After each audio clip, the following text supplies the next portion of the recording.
Hello, everyone. Welcome back to another wonderful episode of Policy War, where we discuss policies, our opinions formed on them, and how we believe they impact our world. I am Matthew, the middle of the road with a libertarian slant, and I would like to let my other co host introduce himself today. Hello, my name is Russell, and I give a more left-leaning progressive view on issues. Unfortunately, we were not able to have John with us for today's episode, our conservative host, but that won't take away from our fun for today's episode, which kind of echoes back to freedom of speech. So, as many of you are aware, due to COVID-19, the Tokyo Olympic Games were pushed back from 2020 to 2021. While that is kind of an issue that Japan's tackling for foreign audiences and even domestic audiences to be able to watch these sports. In April, they did a release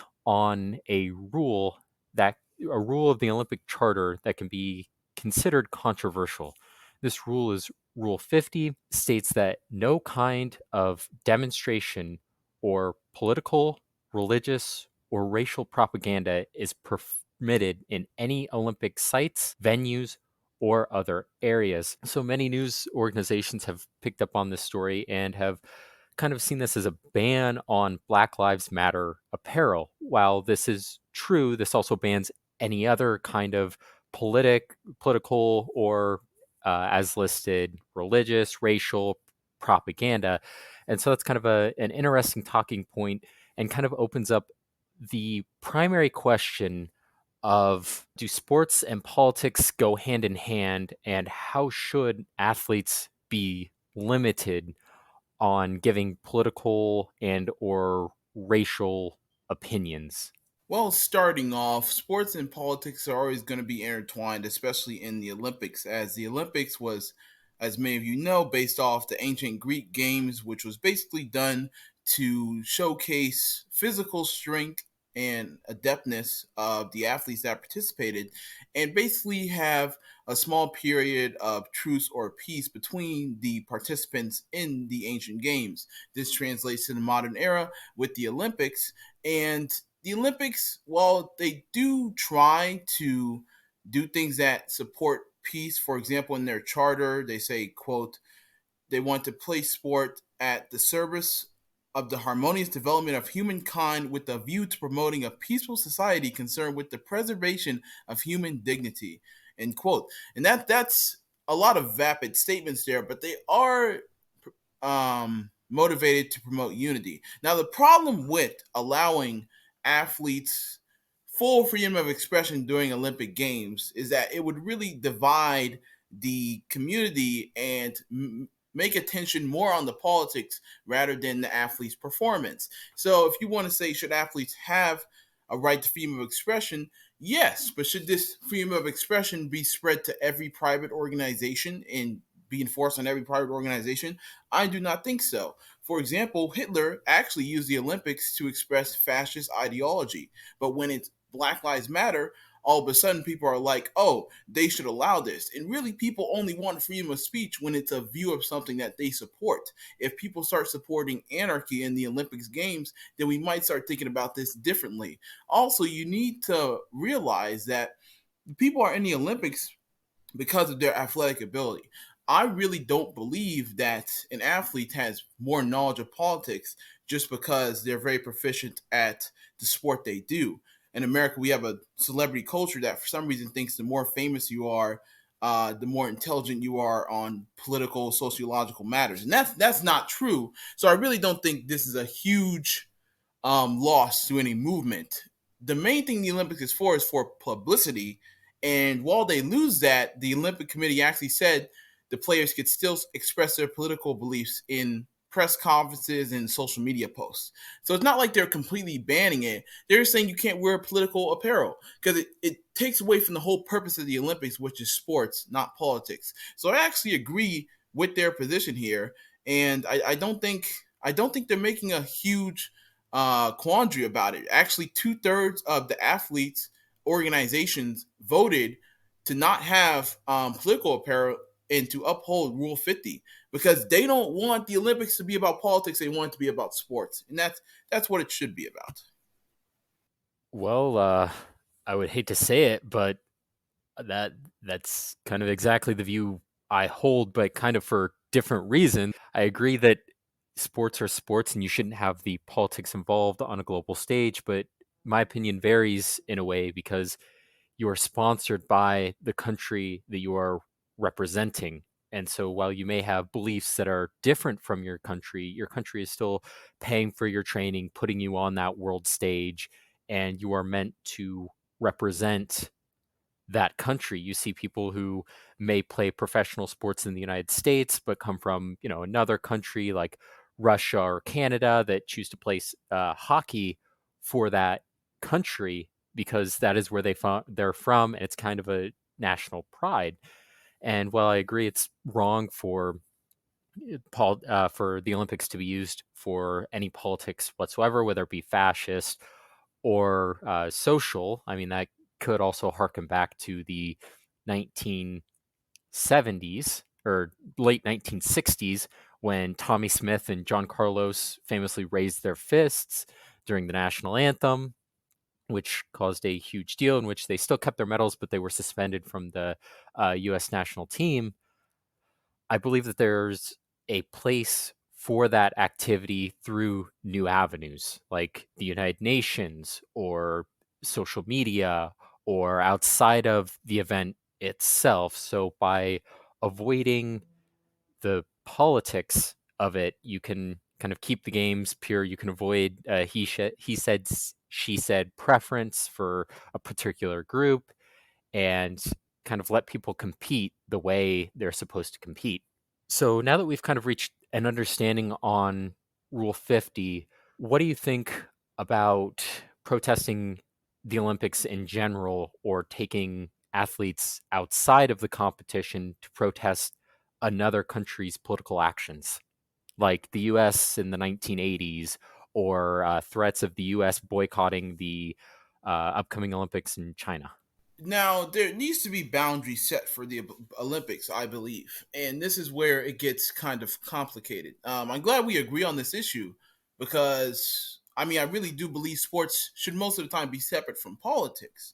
But one of the main reasons people are protesting the Olympics being in China in 2022 is, well, of course, people blame China for the coronavirus, but one of the main reasons is that China is still exercising its genocide of Uyghur Muslims, and that the international community just seems to ignore it. They continue to trade with China, and we're going to hold the most important world event in China while ignoring the horrible things they do that are completely against human rights and completely against ideals for peace. Like, are we just going to ignore people slaughtering an entire population and sterilizing them and re-educating the children and act like that just doesn't exist just so some people can shoot some archery, play some basketball, and show how good they are at it?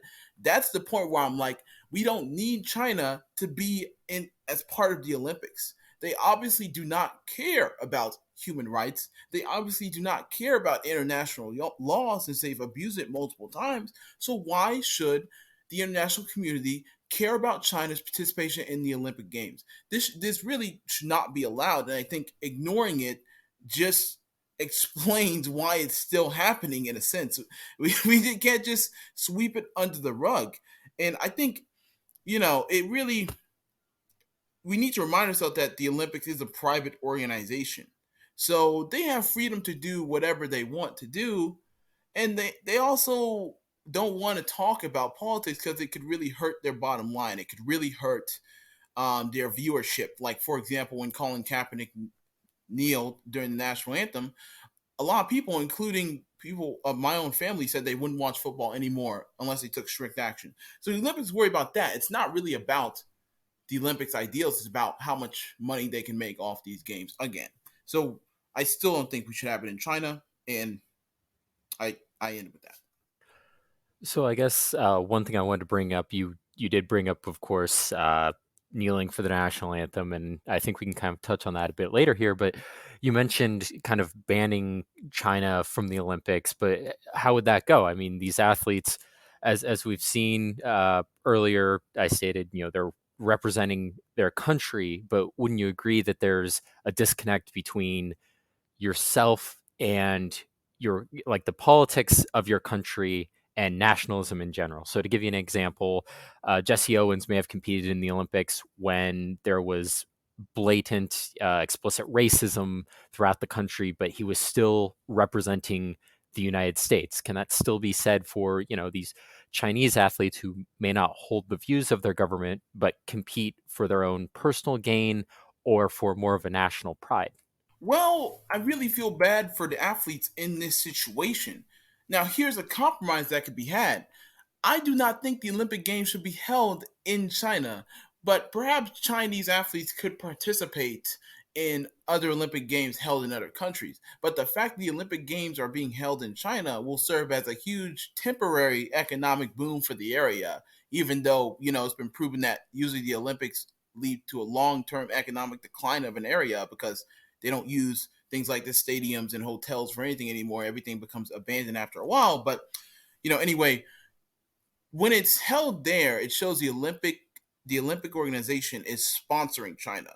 They are showcasing how great of a country and capital Beijing is, while sweeping under the rug all the problems with the country. And don't get me wrong, America has done some horrible atrocities and is still doing them. But to claim that we have done genocide is, I think, too far. And I think genocide is one of the worst things a government could possibly do. I mean, and if we don't stick up for people to be genocided, then really, like, what are we sticking up for? I'm again going to make the comparison to Hitler because there's a lot of comparisons here, and I usually don't bring them up.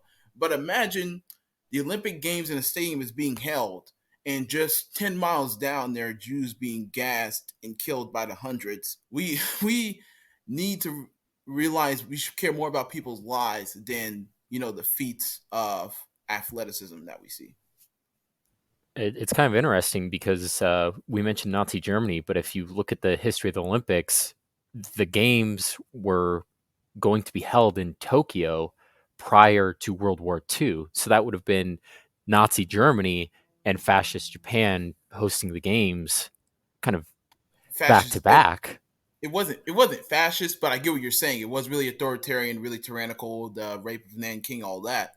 And also, Hitler was kind of hiding his activities of, for example, murdering disabled people or rounding up Jews and slaughtering them in concentration camps. He wasn't really vocal about these things because he knew the public would not support them. And while he was an authoritarian, he slowly moved up that dictatorial ladder with things like the Enabling Act. 1936, Japan wasn't really the monster that we know it as today because it didn't have the opportunity to commit the atrocities yet.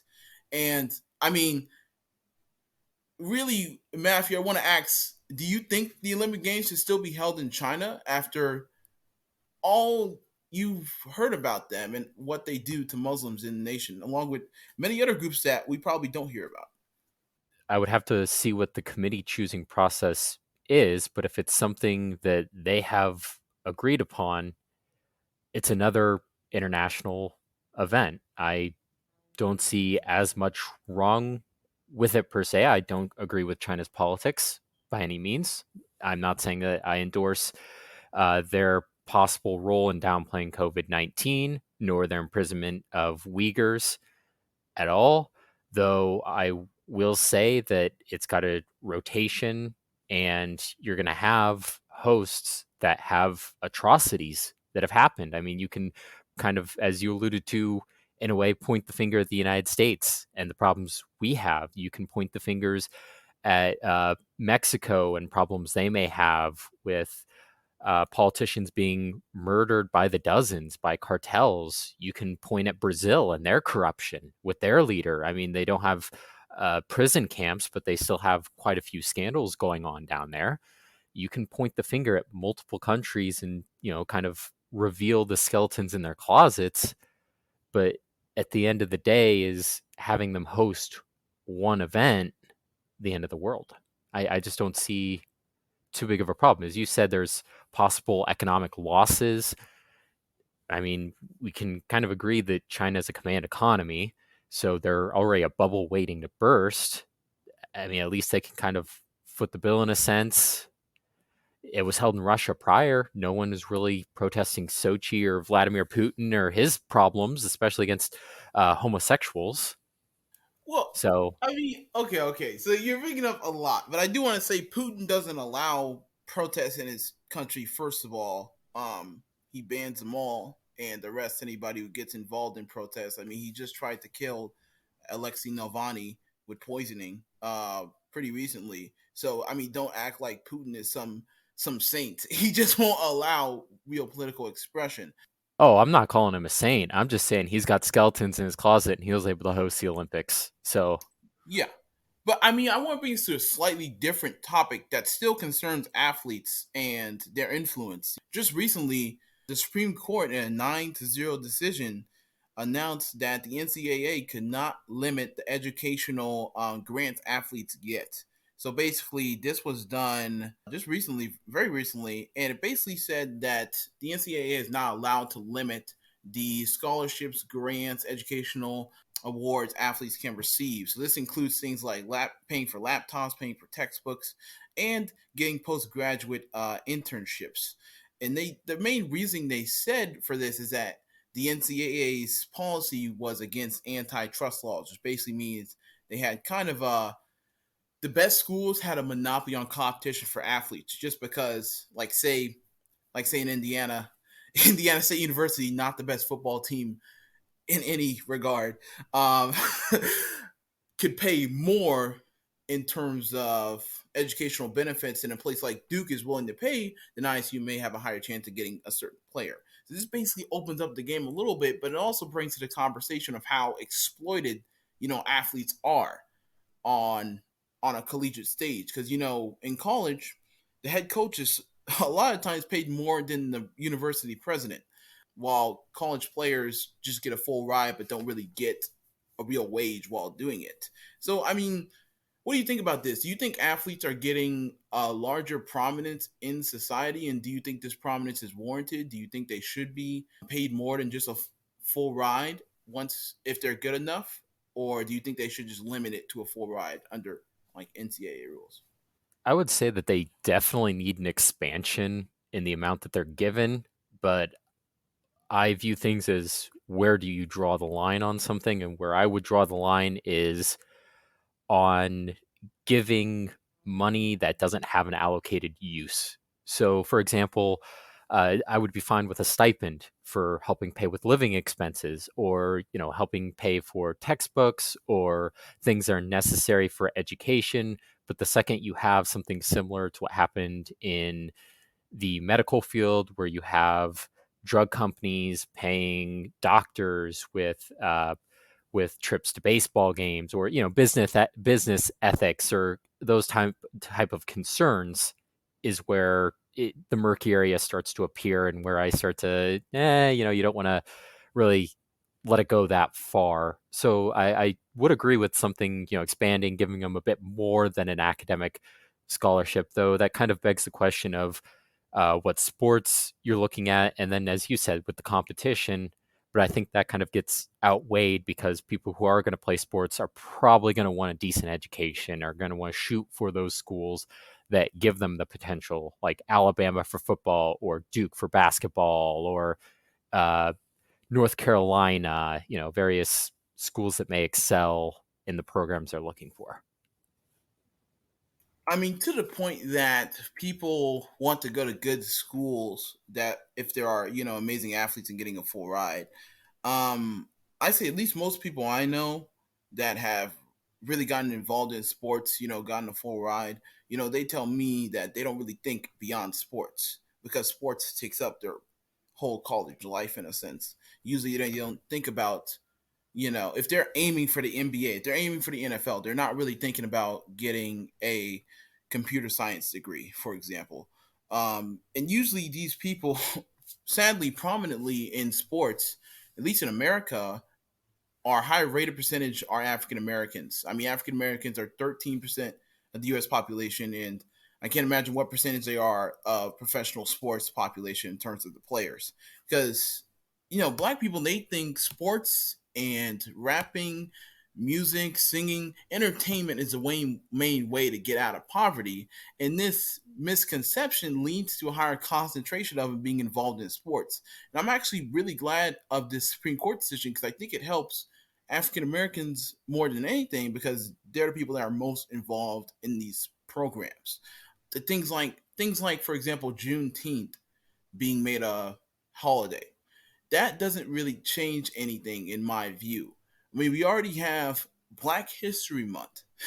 You can add as many holidays as you want, but I don't think it's really stops like the systemic discrimination, how Black people make less income, how they're usually higher rates of unemployment, how they're usually targeted by police officers. I don't think a new holiday will change that. But if we add more avenues for the Black individual to say get more money through education, I think this is really beneficial for that. And it's sad how it takes the Supreme Court to actually improve Black standing more than Congress has done since LBJ.